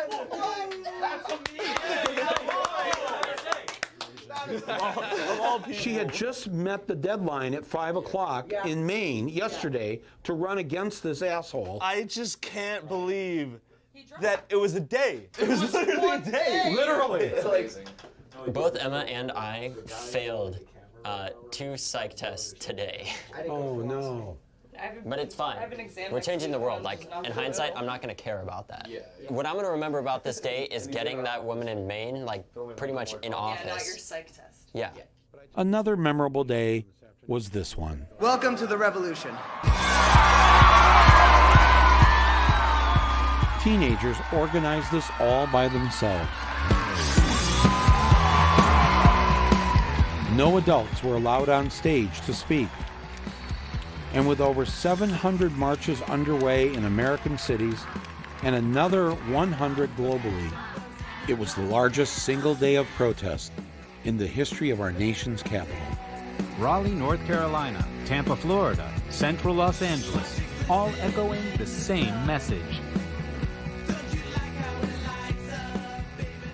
And when a message is urgent enough, sometimes help arrives.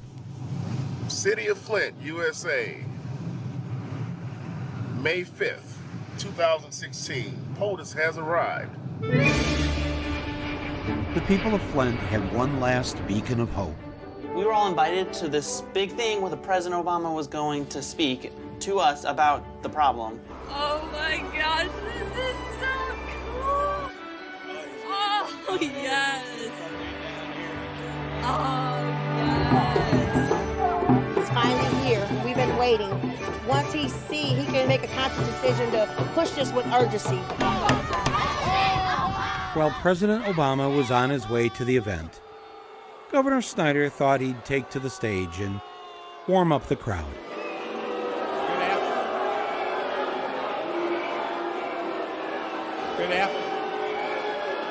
Good afternoon.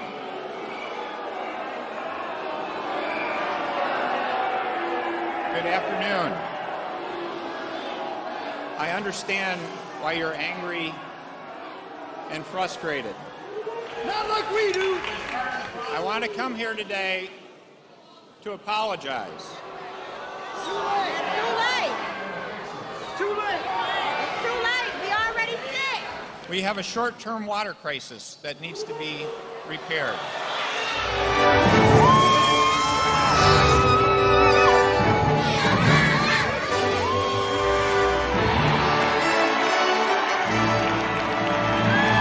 Thank you for caring for us, Obama. Flint's recovery is everybody's responsibility.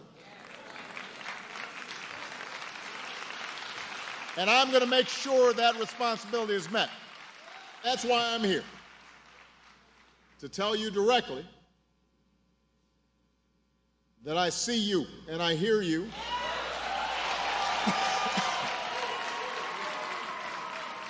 We invest. Can I get some water? Come on up here. I want a glass of water. Get a bottle. Bottle water. I want a glass of water. Everybody settle down. This is a feisty crowd. Thank you. I really did need a glass of water. This is not a stunt. What? He wet his lips. He did not drink it. He didn't sip it. He wet his lips. There was an audible gasp in the audience. People were just like absolutely dejected. Why would you do that? I am sure that somewhere when I was 2 years old, I was taking a chip of paint, tasting it, and I got some lead. Yeah, that's like talking about like, well, I didn't wear a seatbelt and I'm fine. It's like, but there were tons of people that died. Backstage, the president, sitting at the table with the criminal governor, decided to perform his stunt all over again. You know, generally I have not been doing stunts here, but, you know. That's not what I expected. That's what Snyder did.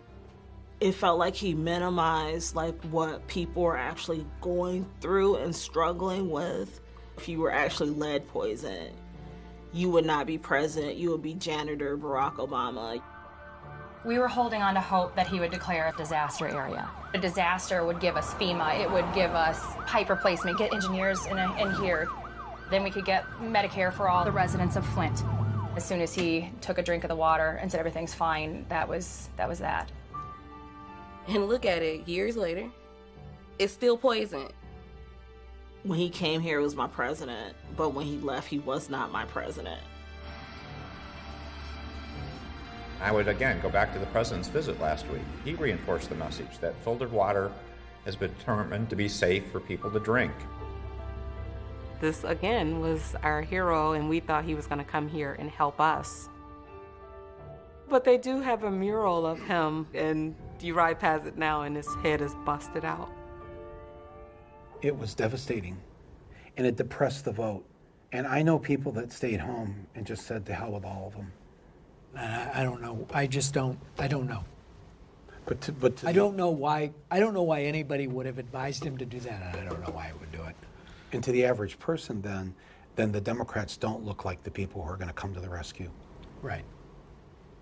So in Flint, the number is something like 8,000 African American voters who voted twice for Obama chose not to vote. Hillary lost in Michigan by 2 votes per precinct on average. 2 votes per precinct. 10,000 and some votes was it. So where are we left? Yeah. The worst thing that President Obama did was pave the way for Donald Trump. Because Donald Trump did not just fall from the sky. The road to him was decades in the making. Under President Obama, it became okay to imprison whistleblowers more than all previous presidents combined. He used drone strikes to bomb civilian populations. And he deported a record number of immigrants and refugees. What Flint needed was for President Obama to dig up the toxic pipes and have them replaced. But instead of sending in the Army Corps of Engineers, he just sent in the Army.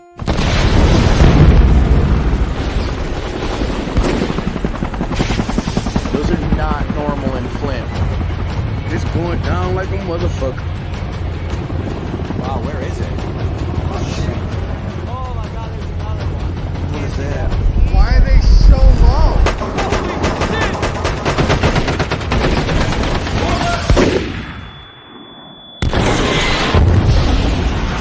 June 25th, Flint, Michigan. It was like, boom. Didn't warn nobody in the neighborhood. Oh God, this is so insane. And it freaked me out. Obama's Department of Defense decided to use Flint as a training ground to prepare Army troops so they could fight future wars in urban communities. What are you guys doing this training for? It's just to conduct some realistic training. No one in Flint was warned in advance that they would now be used for target practice. A few things broke in our house. Glass started to fall off the table and stuff. What are we going to do? Everybody better fucking get ready. What organization are you a part of? I'm part of the United States Army. U.S. Army? In what other part of this city would they have did this without notifying the people? Why are they doing this in Flint? Like, why here? Probably because the availability of the abandoned buildings. 12:11 a.m. In the city of Flint. Coming to an American city near you. Because if it can happen in Flint, it can happen anywhere.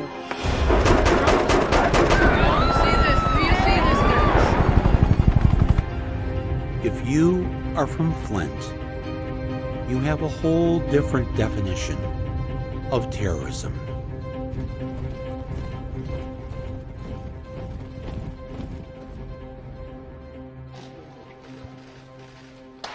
He was the only candidate of the 2016 election, Democratic or Republican, who decided to visit the scene of the crime. Perhaps he wanted to admire the handiwork of fellow Republican Governor Rick Snyder.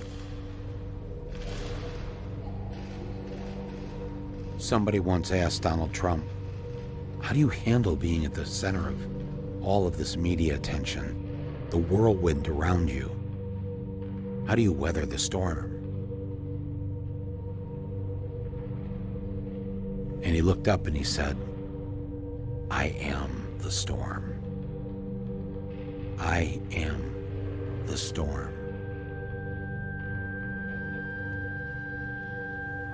And as you know, there's only one person who can navigate the storm, and that's the person who created the storm. And And the rest of us are just looking for cover.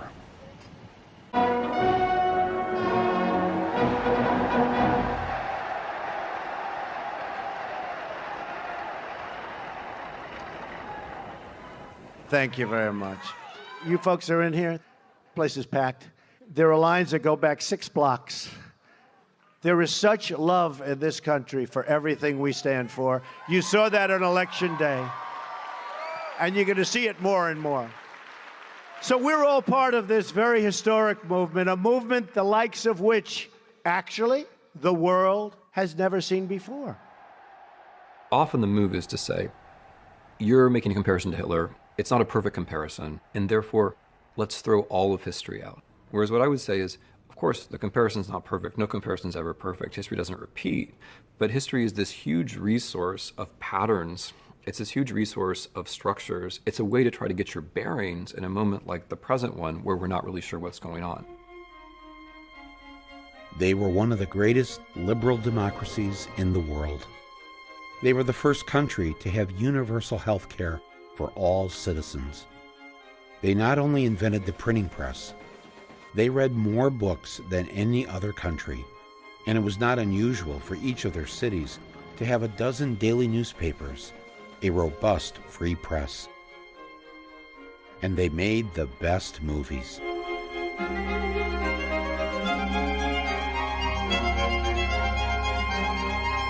The art, the culture, the science, they were considered the most intelligent people on earth. In November of 1932, they elected an immigrant, an Austrian, to be their leader. He had no political experience. He didn't talk like a regular politician. He just told it like it is. It was so refreshing. Women loved him. Children were always excited to see him. Oh, and he loved animals. Look what Hitler dines on. Not even soup for the ascetic vegetarian. Just a couple of crackers for a victory banquet. He told jokes. He told stories. He was a great dancer. He talked about putting Germany first. And when German football players disrespected the national anthem, they were punished. He talked about creating jobs for everyone. He built roads and infrastructure and camps. He knew how to use the new media, radio, newsreels, and in 1935, he started his own TV network 4 years before Americans were introduced to television. Heil Hitler! He even knew how to use fake news. Im Lager Juden von verschiedenen Berufen haben die Gelegenheit, ihr Berufsleben wieder aufzunehmen. Oh, how the crowds flocked to see him. But his Nazi party only won 32% of the seats in parliament, which the Germans called the Reichstag. The popular vote was won by Germany's left liberal parties. Hitler wanted more. A few weeks after his inauguration, there was a terrorist incident. Somebody set the German parliament building, the Reichstag, on fire. Many believed it was the Nazis who did it in order to create a national emergency. But Hitler blamed the Communists. The Communist Party was banned, and their seats in parliament taken away.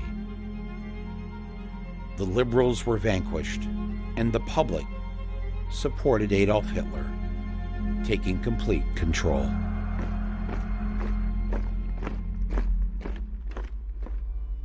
This Jewish weekly in Germany published a front-page editorial saying that everyone should calm down.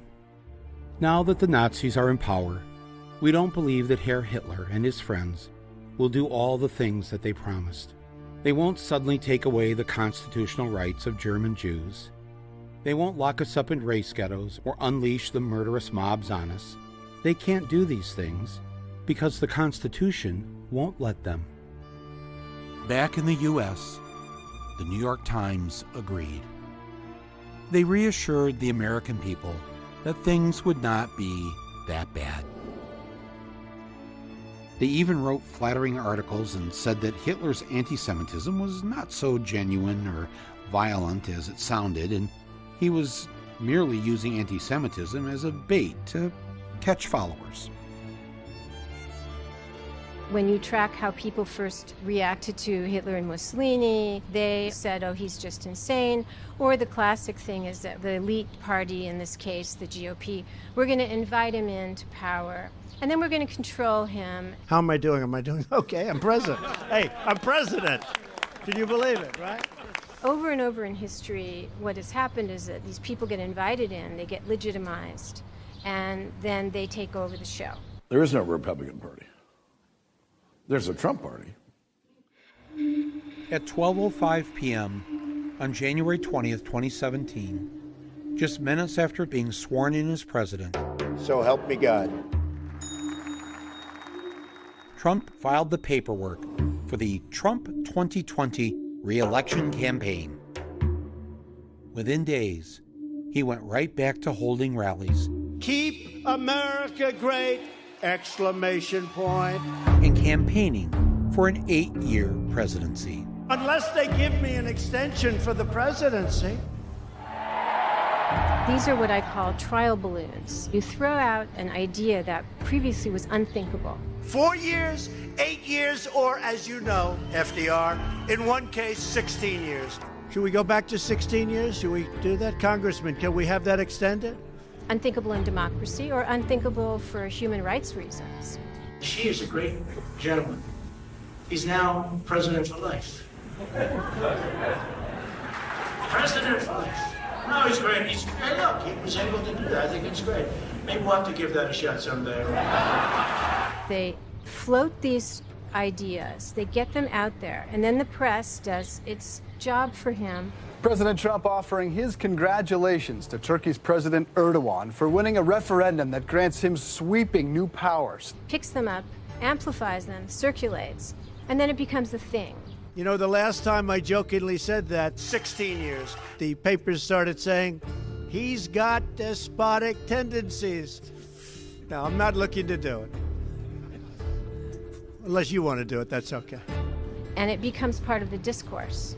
Half of all Republicans in a poll said they would agree to postpone the 2020 election if President Trump asked them to. 52% of Republicans would support postponing the 2020 election if Trump proposed it.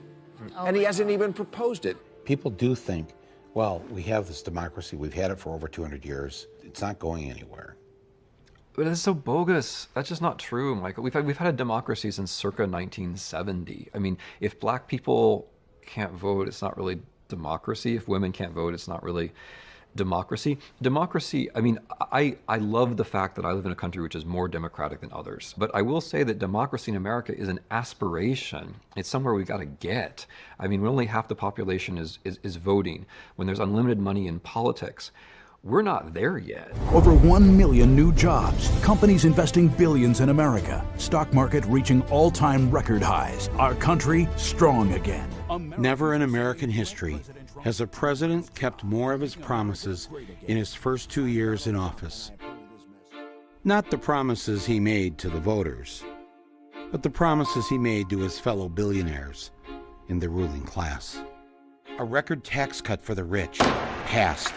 Obamacare. It's obvious that it's failing. It's dead. Dead. Banking regulations either weakened or removed. Doesn't get much bigger than that, right? And is on his way to packing the court with 140 conservative judges. A modern-day record. And making lifetime appointments to the Supreme Court with right-wing judges. The Paris Climate Accords. Will withdraw. The Iran nuclear deal. Will withdraw. Our reconciliation with Cuba. I am canceling. Privatized prisons. Whose stock has nearly doubled. Privatized public schools. And he's building that wall. We want to make it perfecto. We shall establish, beyond the realm of doubt, facts which, before the dark decade of the Third Reich, would have seemed incredible. I had a defendant who killed 90,000 Jews. And I asked him, why did you do that? And he said, Hitler knew more than I did, and he told me the Jews were planning to attack as a matter of self-defense, to defend ourselves against that attack. Now, that was the same argument being made by the President of the United States. What Trump is doing? We're doing something for which I hanged this man. You can roughly locate any community in the world, somewhere along a scale running all the way from democracy to despotism. I hated watching this stuff in civics class, but boy, do I miss it now. When a competent observer looks for signs of despotism in a community, he looks beyond fine words and noble phrases. USA! As a community moves towards despotism, common courtesy is withheld from large groups of people on account of their race. You're a fucking piece of shit, you fucking spit. Nasty fucking nigger. Are you a citizen? Yes, I am a Are you a citizen. United States citizen? Can you please get away from me? Then you should not be Can you please get away from me? I hate you fucking Chinese fucks. Excuse me.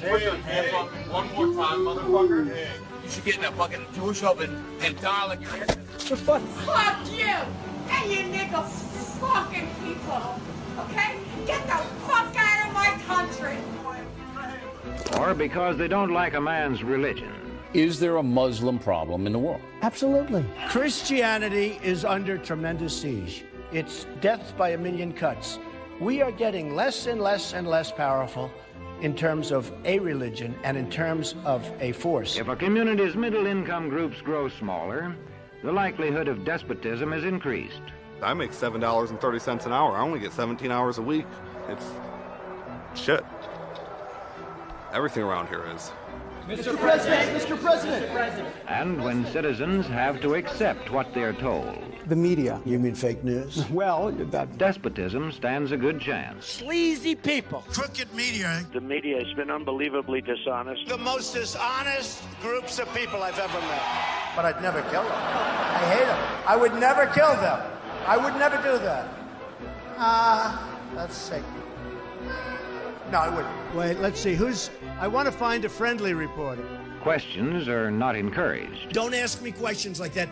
You're not a very good reporter doing that. How can you ask such a question? Do you have a question that now is a legitimate question? How dare you question the fact? I guess I don't understand. If the information coming from those leaks is real, then how can the stories be No, fake? the reporting is fake. And if books and newspapers and the radio are efficiently controlled... Sit down. Sit down. Sit down. I have the right to ask the question. I'm a reporter and don't touch me, sir. Please, don't touch me, sir. The people will read and accept exactly what the few in control want them to. But it must be true. I saw it in this book right here. Now that's what I call a nice question. What I say goes, see? I'm the law around here. I'm president and they're not. He knows what he's doing. It's the same thing that authoritarians and fascists have done in the past. You need to make sure that when charges of corruption or other wrongdoing come forth, nobody believes the judiciary. We're the only country, essentially, that has judges. The intelligence services. The corruption at the top of the FBI. The press. Fake news. You need to make sure that they are discredited. What you're seeing and what you're reading is not what's happening. People believe him, and this is, of course, puzzling to many of his critics, but if the strong man, the authoritarian, has done his job, he has bonded people to him a long time ago. And this Trump was doing that with his rallies and his loyalty oaths. Should we do the pledge? Raise your right hand. Do you pledge that on Tuesday you will go to vote for Donald Trump tomorrow? Raise that hand. I love you. I love you. People don't care if he's lying. They believe in him, and that's more important than believing the truth. You've been hearing me say it's a rigged system, but now I don't say it anymore because I won. Okay? It's true. Now I don't care. I don't care. The founders thought this thing's going to last a decade, a few decades. We'll be lucky if it's a few generations. Democracy means ruled by the people, and if the people aren't asserting themselves, then democracy will go away. And whether it's to some drastic form like fascism, or whether it's to some form where, yeah, we keep voting, but fewer of us are allowed to vote every year, and there's some kind of emergency statute, or, you know, the money just makes the voting basically a joke, which is unfortunately where we're tending anyway. Whether it's one or the other, there's so much to lose. There will be a civil war in the United States of America. The Christians will finally come out of the shadows.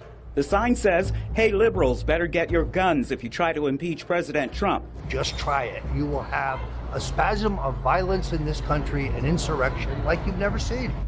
3% of us own over 160 million guns. Why would they need all those guns? I would take up arms because I think I think we need a revolution. I'm not a violent person. I'm even an ordained pastor. Michael Moore's everywhere saying, surround the Capitol, surround them, uprise, get violent. How did I know? I told you, I'm not that smart. We're in literally a 10 or 20-year struggle for the future of the country, and that's where you're just going to have to man up, toughen up, just like our forefathers, right? We're going to have to do exactly the kind of effort they had, and we can win. The white establishment is now the minority. You ready to shoot Barry? All right, let's go.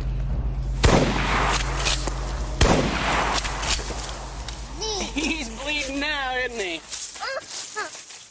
Susan Sontag, she said, we're just one 9/11 away from losing our democracy. Yeah, I mean, I may be a bit more pessimistic. I think we're 0 9/11s away. We have to think, we have to reflect, we have to think these are the kinds of things which happen in history. Let's not trade the real freedom for fake safety. When there is a terrorist attack, the thing we have to mobilize for is not safety, but freedom.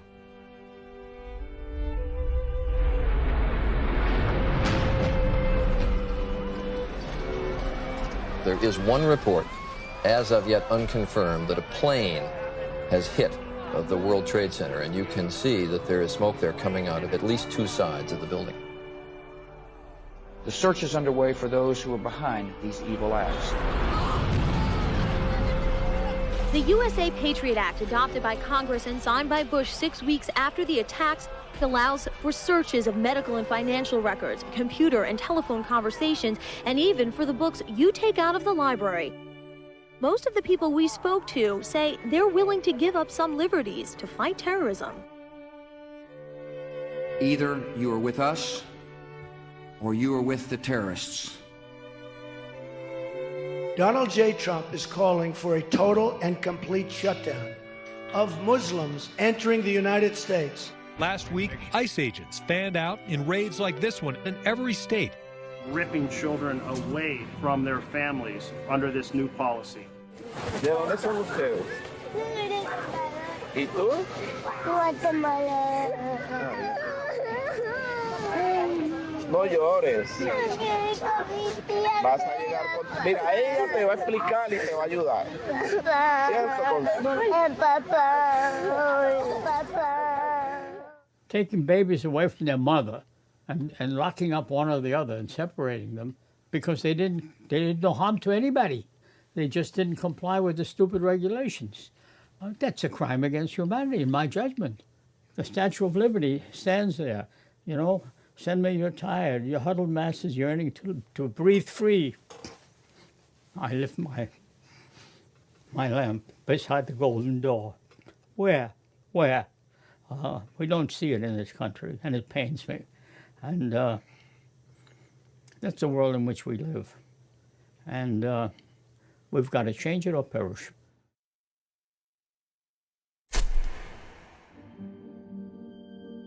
Months from now, when we realize that the democracy we wished we'd had never came to be, and what we did have was eliminated due to some national emergency, will we ask ourselves, when was that moment we could have turned things around before it was too late?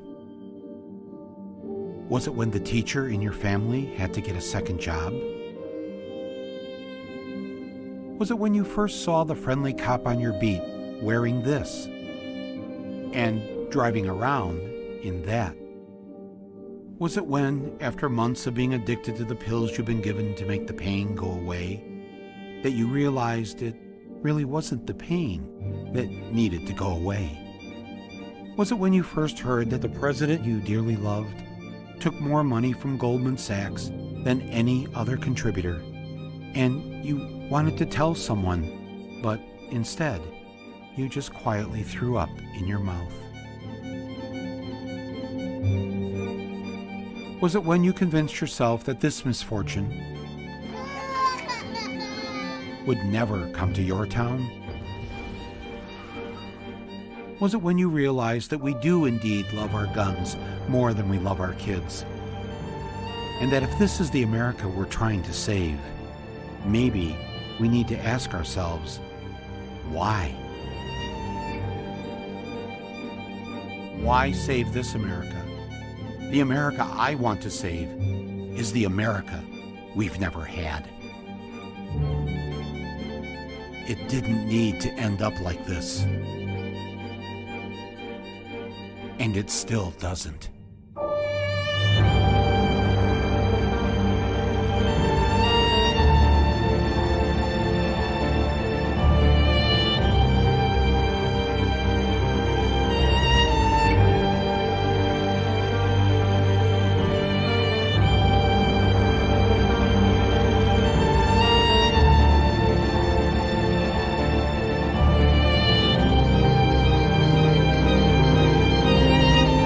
Evil is a slow-moving organism. By the time it coalesces into one giant terror, it is too late. We had spent too much time trying to comfort ourselves with the belief that the Constitution would save us. Elections would save us. The special prosecutor would save us. Impeachment would save us. We kept hoping, but it was that hope that killed us. Hope was wishful and passive and comforting. We didn't need comfort. We needed action.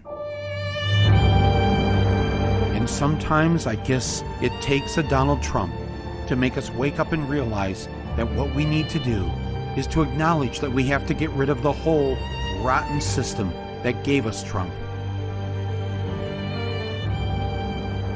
And to realize that now, right now, our time is up. We need to act immediately.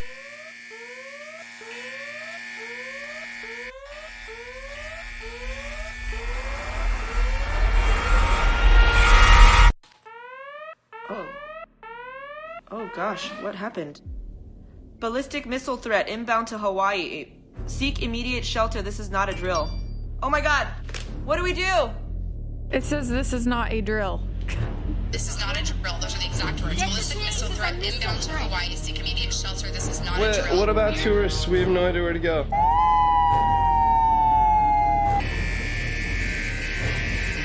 I mean, this literally could be the start of a nuclear war. Shit.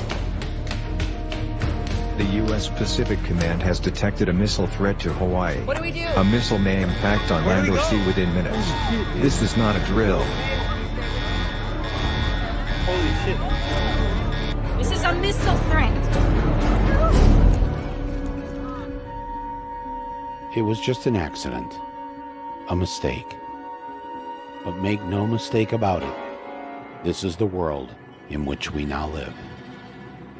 911, what is the emergency? Stoneman Douglas High School. They were shooting into my classroom. 6 minutes and 20 seconds with an AR-15, and my friend Carmen would never complain to me about piano practice. Aaron Feist would never call Kira Miss Sunshine. Alex Schachter would never walk into school with his brother Ryan. Scott Beagle would never joke around with Cameron at camp. Helen Ramsey would never hang out after school with Max. Gina Montalto would never wave to her friend Liam at lunch. Joaquin Oliver would never play basketball with Sam or Dylan. Elena Petty would never. Kara Lugren would never. Chris Hickson would never. Luke Hoyer would never. Marquine Duque Aguiano would never. Peter Wang would never. Alyssa Al-Hadaf would never. Jamie Guttenberg would never. Meadow Pollock would never.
costumes by the devil, and the screenplay is adapted from a book that's embezzled. This is where I grew up, this is where I grew proud. This is where neighbors never say music is too loud. This is where the streets have no name, but they have history. This is lost as victory. Oh, my name, it ain't nothing. My age, it means less. The country I come from could be like the rest. I was taught and brought up there, laws to abide, and the land that I live in has God on its side. I had an undying wish to keep from dying. I had an untimely hitch keep me from climbing, but I climbed the hitch itself and I tried flying. I had an uprising in my soul. The left was fighting the right, and the right was fighting the light, and the light was blind in the night, and the night woke up in tears. When my fingers went to wipe them, they became a poem, but to write them, they would have to speak tears in another language that would take years. Now as I'm leaving, I'm weary as hell. The confusion I'm feeling, ain't no tongue can tell. The words fill my head and fall to the floor. If God's on your side, then would you ever need